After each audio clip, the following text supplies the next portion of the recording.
Hey guys, welcome back to another day trading recap video. So today is Tuesday, December 7th, and right now it's around 10:56 a.m. I've been done for about an hour, although a little bit more because I didn't get super aggressive at the market open. I'm kind of kicking myself a little bit about it. And the big reason I think for it is because I had a little bit of, I made profits pre-market, and then I didn't want to give it back mentality. And once you're in that mentality, it's so hard to keep trading because you're thinking about your P&L and you're not thinking about the chart in front of you. And I feel like once I get in that mode, sometimes it's better to walk away because I can't manage my risk anymore because I'll be down like, I don't know, 0.05%. And I'm like, I got to get out because I'm losing my profits.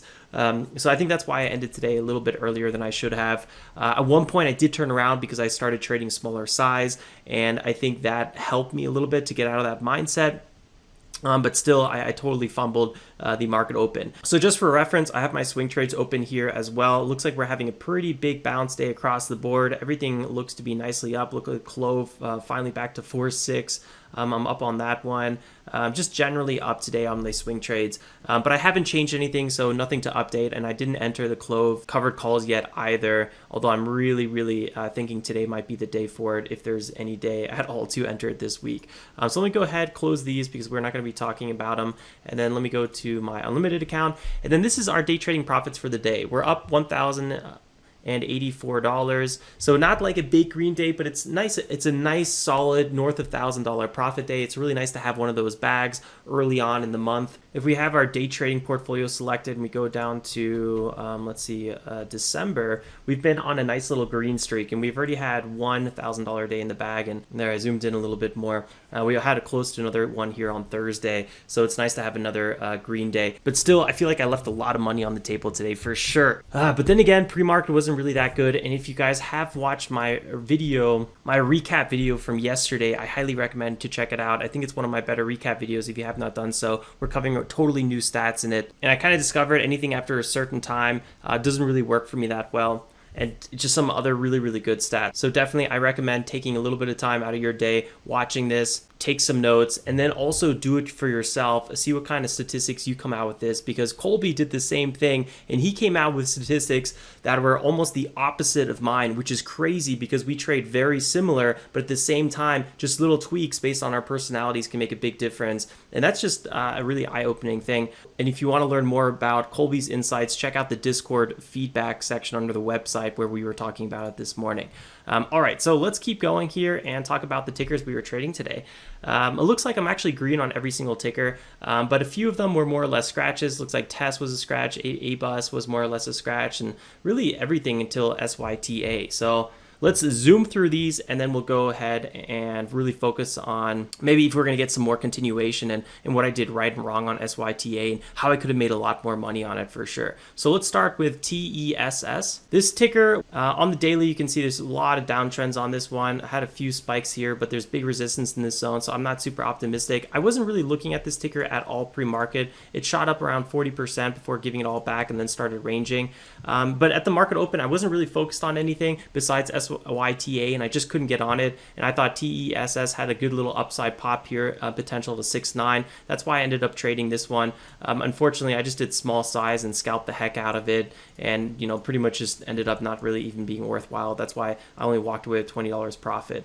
Not really too much to talk about there. With ABUS, the next ticker I'm up on the most. You can see on the daily it's had a big spike and a lot of sell-off, so there's probably a lot of back holders on this ticker. I wasn't super interested in it. On the 1 minute or on the 5 minute pre-market, it did pop up quite aggressively, 20% in just like 1 minute. Pulled back, and I tried to trade this a few times looking for continuation, and we never really got it. This one pop right here, I did make the bulk of my profits, and I should have maybe considered doing one more trade on it because we did have this 5 minute breakout, and there's this 1 minute pullback, and I could have walked away some profits on this one, but ultimately it was always stuck in this range, and I don't know, it wasn't really that interesting ever since. So ABUS was more of a bust, and then we got JZXN popping up.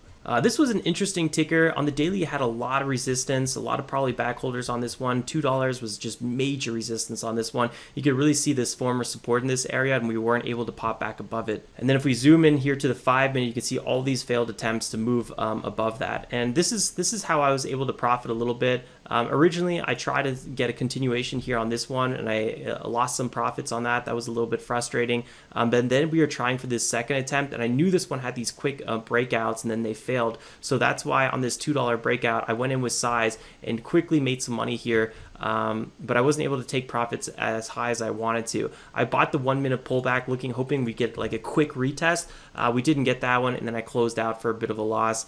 And then I did a little backside bounce here. And then I tried that same strategy again. Unfortunately, I got shaken out here because I was buying into the breakout, and then it flushed right back down and came back to the breakout zone, and I just closed. But that would have been the move. So I could have done maybe a little bit better with JZXN, but the price action was just so nasty on it, and you had to be really quick, and in a way you had to be a little bit lucky that your timing was just right, because you could have the right idea but your timing was off, and that's kind of what happened to me with JZXN pretty much 3 times in a row. So that was a little bit frustrating, but at least I walked away green, so I guess I can't complain too much. Then we got BJDX. This was a ticker that was thickly traded pre-market, I would say, out of all the tickers. It was a recent IPO or uplist. I'm not totally sure. Let's go here to the daily and see. Announces price upsized in an IPO. Okay, so they had an IPO, but they've been selling off ever since. They're really stuck below this 9 EMA, and big resistance here at $3. So if we go back to the 1 minute and the 5 minute, you can see pre-market, it broke that $3 zone, ran up really aggressively. Actually, this was still, yeah, no, that was pre-market.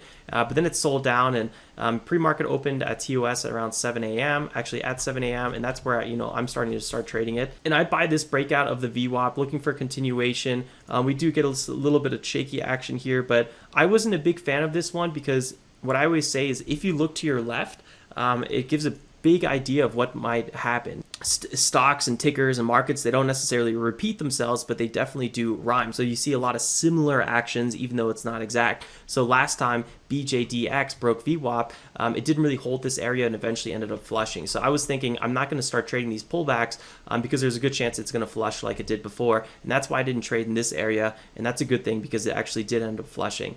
I tried a little bit of a backside trade here. And the reason for that is if you go to BJDX on the 5 minute, we had a lot of support in this area. You can see the 180-day simple moving average coming in. So that's why I did this trade. I just didn't hold it long enough. And I was about to do this trade here. That would have been a good one. But yeah, ever since then, I don't know, this wasn't really the most interesting ticker, so I decided to just, jump ship and leave it. It was really SYTA that had all the potential. Right now it's up 130%, so that's looking really, really good. I love seeing tickers like that. It's got almost $500 million volume being traded, dollar volume being traded. So let's go. I'm up 700 on this one, and let's see how this one performed. So on the daily, this one's really, really stuck right now on the 180-day simple moving average and this big support and resistance zone at 630. This is like the hardest part for this ticker to get above. If we can shoot above that, we might have some blue skies for a bit. Okay, let's zoom in here and then go to the 5 minute, zoom in a little bit more on this one to get a better idea of how this traded. And then let's really dive down and talk about this one. So this was like a 40% move, really nice. Big breakout there, a nice pullback. I did not trade this. I honestly don't even know why I didn't trade this one. This was pretty perfect. I just, for some reason, I think a part of me thought this was just going to be one of those classic tickers that disappears. We've been seeing a lot of like one pops and then just gone again. So I was lacking some serious conviction on this one.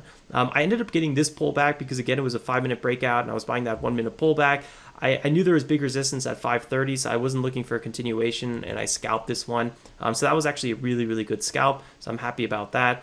I tried a little bit of a 5 minute setup here. It didn't work and I took a loss on this one. You can see right around VWAP in this area. This is where I was buying, looking for continuation. That was a little bit more of like an anticipation trade. It's not like a standard trade I'll be doing. Eventually we did get to the 9 EMA on the 5 minute. That's why I did this trade. I just didn't hold long enough. This could have been a really nice winner. So shame on me for not holding a little bit longer. This is a little bit of backside, a little bit of ranging. It's kind of hard to say which one. Eventually we are ranging, but we have a breakout and I'm actually buying into this because if you look here, it's 9 o'clock. That's in this area. We have a big 5 minute breakout. And again, I'm buying that 1 minute pullback, looking for continuation. This was again a really nice win, but unfortunately I just didn't hold long enough. So that was my mistake again. And then I tried a little bit of a scalp trade here. And that's because, again, we were having a good 5 minute setup. And then we go to the market open. And this is really where I made my big mistake. We instantly ripped higher here, 23%, pulled back, 1 minute pullback, 5 minute breakout. I mean, textbook perfect, and then runs again 20%. I didn't get this 20% and I didn't get this 20%. So I left a lot of money on the table. So yeah, I'm green today, but I feel like I could have done much better. If you look at how I traded SYTA, I basically didn't get any really good moves. I just got some scalp action in between, and that's it. So it's a little bit frustrating for sure. And then I knew I was not trading well, or I was just not getting aggressive. I was kind of nervous. I was around $1,000 profit. And now I was thinking, if I start trading here at 950, I'm going to start, maybe late to the party and giving back profits. But I was like, I got to keep trading because this is ridiculous. I'm getting nervous and I'm not trading. Scared money doesn't make money. We all know. And that's how I was totally scared money. And that's why I missed on all of this profit. So I was like, okay, what's the 5 minute doing? Here's a good setup. I'm going to start going for this this potential breakout. So luckily I ended up doing this. I just did with really small share size because I was like, maybe that's what's going to get me back in the game. And it definitely did. So that definitely helped a little bit. But yeah, I didn't trade any of this either. Now, there was one time right before I stopped trading where we were having this big 5 minute sell-off. We're having a bit of a scallop pattern here, a big pullback. And I was looking at it right here, and it was like 10 o'clock. And net after 10 o'clock, based on my statistics, we recovered it for all of 2021. I'm actually red. So if I just stopped trading after 10 o'clock, I would be green on the just overall better off. I would save time, money, and stress and mental sanity and all that stuff. So I was like, yeah, I probably shouldn't do this trade. I was already kind of working on some other things. And this one ended up being perfect. I really called this one out. I'm a little disappointed that I didn't do it just because it was a really good setup. So maybe if I see really good setups, then another small size position would probably be warranted. I could have probably made another few hundred on this one, but you never really know how it would have turned out. I think the big problem is once I start thinking about P&L, my overall P&L for the day, more than I'm thinking about the charts, that's usually a big sign that my mind's not in the right spot and I should just be walking away. And I guess because of that, I can't be too upset about how I went about this SYTA. Overall, I do like how this one's holding its highs. I'm a little bit nervous that we might see a flush coming at one point, but if we start seeing this ticker hold some really good support, we might have a great continuation later on this week on SYTA. So I would definitely keep watch on it. I'm definitely going to leave it on my 5 minute charts on my second screen and just always have a watch on it, because if we start seeing some really good consolidation around the 180 simple moving average, so maybe something in, I don't know, maybe in this area by that time it gets up there, or maybe even in this area depending. These could be both really good accumulation zones, obviously depending on the intraday price action, but somewhere between $4 and $5, I would love to start accumulating SYTA to look for some continuation. Plus, it's not a biotech. Its industry is communications equipment, and I am much more favorable for swing trading and holding overnight in non-biotech or pharmaceutical company, because I feel like those do offerings just way too quick and they're just not worth holding for multi-day runs. Based on my experience, everyone's going to be a little bit different. So if I had to summarize today in two simple terms or ideas, it's one, keep focusing on that 5 minute, and also just get aggressive on that 5 minute. When there's a good 5 minute setup, you should be trading it as long as it's still on a front side, because you just don't know if that's going to be the big winner. You can always cut your losses, but there's nothing worse, like with SYTA, when this ticker is ripping without me, and I knew I should be trading it. It's doing everything that I'm usually looking for, but for some reason I'm not trading it. So I got to stay committed and just keep milking the ticker as long as it's proving my overall trading thesis. And then number two is just stop being so focused on that P&L on the day. Once I start giving back profits off the highs, that's probably a good sign to start walking away, because the pattern might be done and it's come to fruition. But there's no reason for me to stop trading as long as everything is looking good. And the only reason I stopped trading is just because I'm getting nervous on giving back profits. Those were definitely the two things that I could improve on after today. All right, guys, thanks for tuning in. Hopefully you found some value in this recap video. I'll see you then first thing tomorrow morning. Don't forget to drop a like on the way out, subscribe if you're new, and like always, stay safe and make some awesome trades. Ciao, ciao.